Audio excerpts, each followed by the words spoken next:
Fala aí, eu sou o Lucas do Responde Aí. Vamos bater um papo sobre elementos de lógica e linguagem matemática? Muito bem. Vamos falar primeiro sobre a linguagem matemática, né? O que ela vai significar para a gente, por que ela é importante.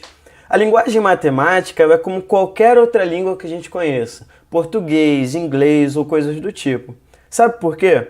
A linguagem matemática ela vai funcionar como um facilitador para a nossa comunicação. Então, ela vai universalizar qualquer que seja a linguagem matemática. Por exemplo, a gente vai conseguir reduzir a nossa escrita em coisas, em símbolos matemáticos e coisas do tipo. Então é isso que a gente vai aprender a priori nessa nossa videoaula aqui. Beleza, para a gente começar, a gente vai falar primeiro sobre as proposições, que são elementos de lógica muito importantes para a gente começar a entender essa linguagem matemática e como ela vai se aplicar para a gente. O que são proposições? As proposições, elas são sentenças ou frases na matemática que nós conseguimos atribuir um valor a elas. Esse valor, ou ele vai ser verdadeiro, ou ele vai ser falso. Então, por exemplo, né? Coloquei aqui alguns exemplos para a gente. Primeiro, essa sentença matemática aí, ela vai ser verdadeira ou falsa? Ou a gente consegue atribuir para ela um valor verdadeiro ou falso? Olha aqui comigo, ó. Eu estou dizendo 2 mais 6 é igual a 7? A gente consegue atribuir um valor para ela de verdadeiro ou falso? Sim, né? Então, necessariamente, ela é uma proposição. E, nesse caso, ela é uma proposição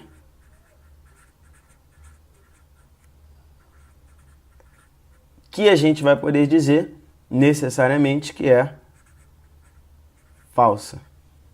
Beleza? Por quê? 2 mais 6 é igual a 8 e não igual a 7. Show de bola? Agora, olha essa segunda sentença aqui, essa segunda frase. O Lucas é lindo. Será que essa sentença matemática aqui, essa frase, ela vai ser uma proposição? Bem, há controvérsias. Se for aos olhos da minha mãe, por exemplo, de alguém que goste muito de mim, essa frase ela vai ser verdadeira. A gente vai poder atribuir a ela um valor de verdadeiro ou falso. Mas então, você consegue me dizer, por exemplo, o que é ser lindo? Esse é um padrão que a gente precisa ter um norte, né, para saber se é certo ou errado, se é verdadeiro ou é falso. Beleza? Então essa nossa frase aqui não é uma proposição.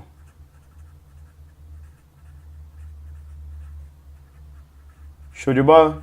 E para a gente fechar os nossos exemplos, a gente vai ver mais essa daqui, que é a seguinte frase, né? Hoje está quente. O que é estar quente? É o mesmo problema ali do Lucas ser lindo, né? O que é ser quente? O que é estar quente? A partir de que temperatura vai ser quente? Então a gente não pode dizer se essa afirmação ela vai ser verdadeira ou falsa. Então ela também não é uma proposição. Show de bola? Belezinha? Muito bem. Então, agora a gente vai ver um tipo de proposição que vai ser muito importante para a gente, que são as proposições abertas. Para isso, nada melhor do que a gente fazer um exemplozinho aqui, beleza? Coloquei aqui uma proposição para a gente, ó. P de x vai ser igual a x pertencente aos naturais, tal que o x ele precisa estar entre 2 e 7, beleza?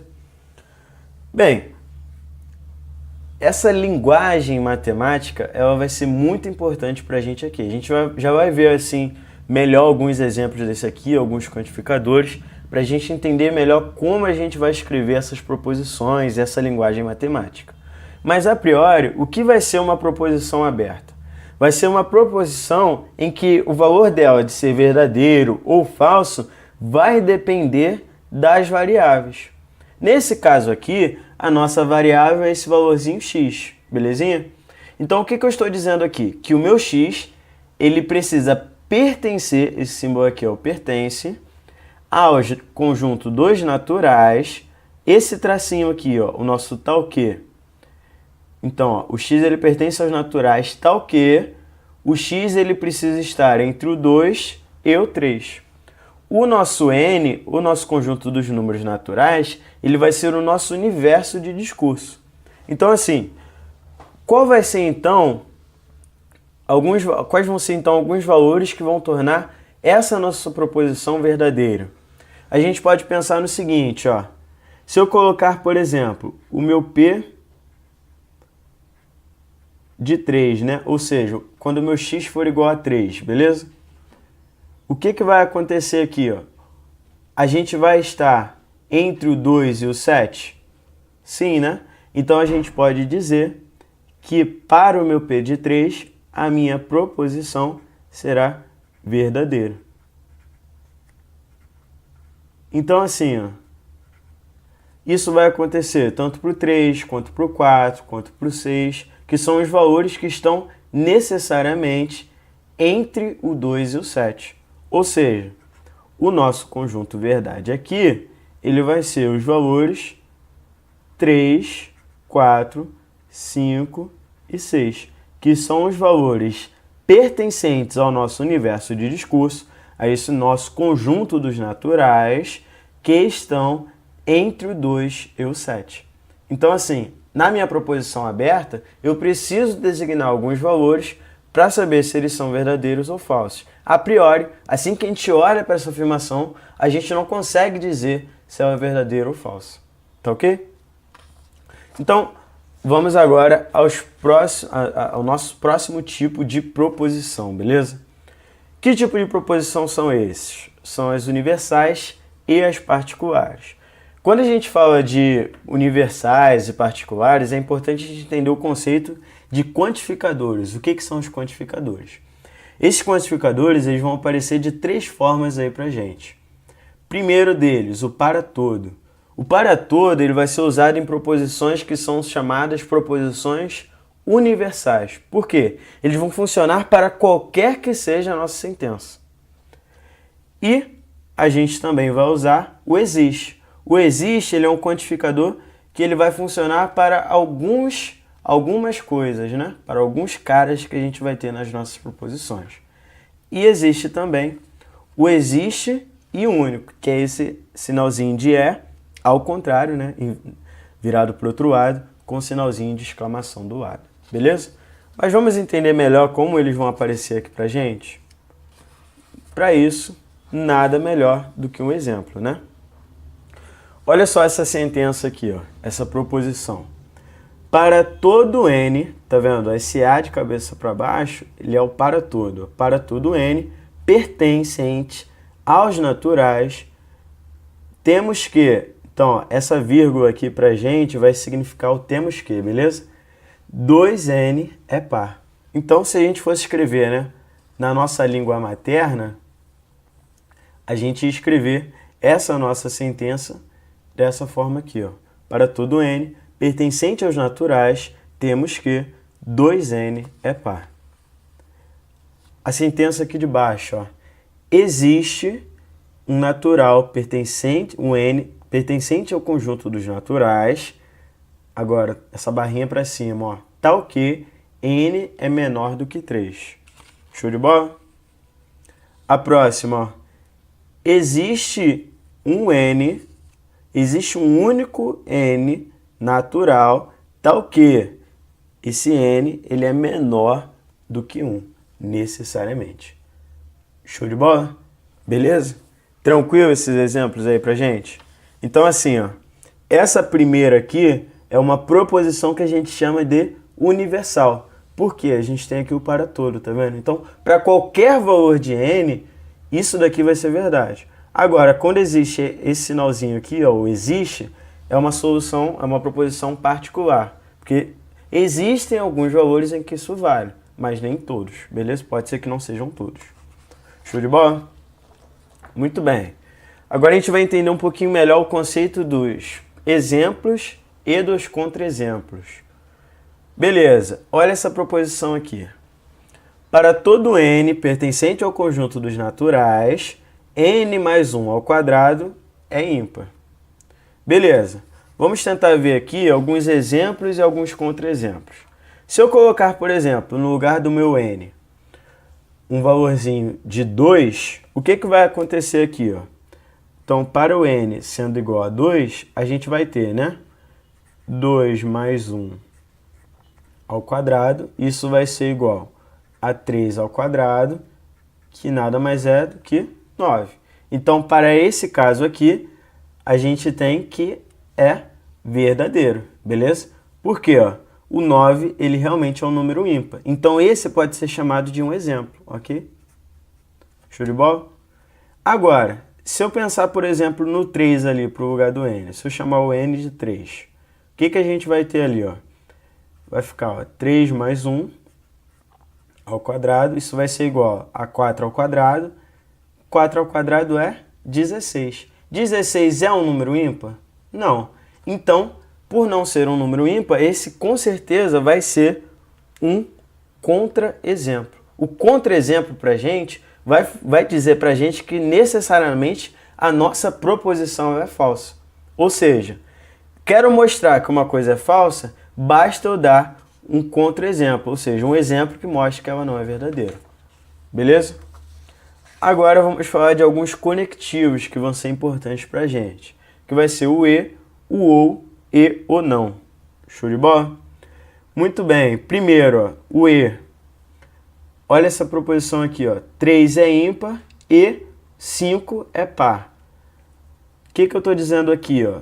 Estou colocando aqui duas proposições. Ó. Normalmente a gente vai colocar essas letras aqui, ó. O P, o Q, o R, o S. E eu estou dizendo, a minha primeira proposição, o 3 é ímpar, e minha segunda proposição, que o 5 é par. A gente diz que esse valorzinho aqui, o nosso E, ele é esse chapeuzinho aqui, ó, o nosso acento circunflexo, beleza? Então, agora eu pergunto para você, essa minha proposição aqui, ela vai ser verdadeira ou vai ser falsa? Analisa comigo o seguinte, toda vez que a gente tiver esse nosso conectivo aqui, o E, para que a nossa proposição inteira seja verdadeira, necessariamente as duas proposições que eu tenho precisam ser verdadeiras, tanto uma quanto a outra. Ou seja, o 3 precisa ser ímpar e o 5 precisa necessariamente também ser par. Agora, nós sabemos que o 5 não é par, né? Então a gente tem uma que é verdadeira e uma que é falsa. Então essa nossa proposição como um todo, ela vai ser falsa. Show de bola? Muito bem. Agora, 2 é primo ou 9 é par, beleza? Como é que a gente vai falar aqui sobre essa proposição? Essa proposição, ó, a gente divide ela em duas partes. Ó. Primeiro, o 2 é primo e a segunda, que é uma proposiçãozinha aqui, como sendo 9 é par.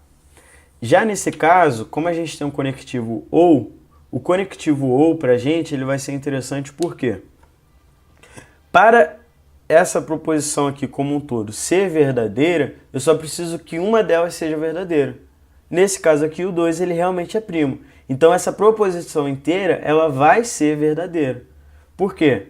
Uma delas é verdadeira. Show de bola? Então, essa minha segunda proposição aqui é verdadeira.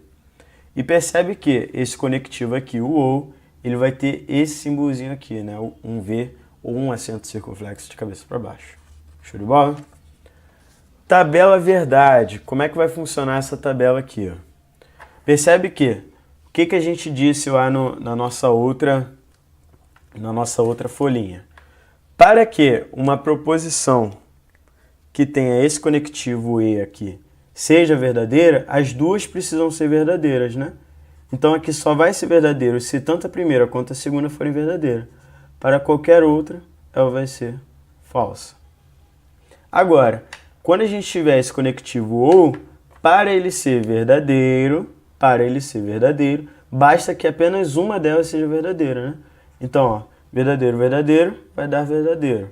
Verdadeiro e falso, verdadeiro. Falso e verdadeiro também vai ser verdadeiro. E se as duas forem falsas, somente nesse caso, a gente vai ter a nossa tabela verdade para o ou sendo falso. Show de bola? Muito bem. Estamos quase terminando, né? Estamos quase chegando no fim. Mais um exemplinho aqui pra gente, ó. eu tenho aqui, ó, x é divisível por 4 e x é divisível por 7. Percebe o seguinte, coloquei as duas proposições aqui sendo divididas. Ó. Se eu quiser escrever essa minha proposição, com o meu sinalzinho para o E, eu vou colocar o meu chapeuzinho aqui, ó, P e Q. Show de bola? Agora, faço uma pergunta. E se eu quiser negar essa minha sentença, como é que a gente vai fazer? A gente vai usar, necessariamente, esse símbolo aqui, ó, que está de laranja, tá vendo? Esse tracinho aqui, ó. Esse tracinho, ele vai negar toda essa minha proposição. E por negar, ele vai negar, né, o meu P, o meu sinalzinho de E ele vai virar um sinal de U e o meu Q vai virar um não Q. Show de bola?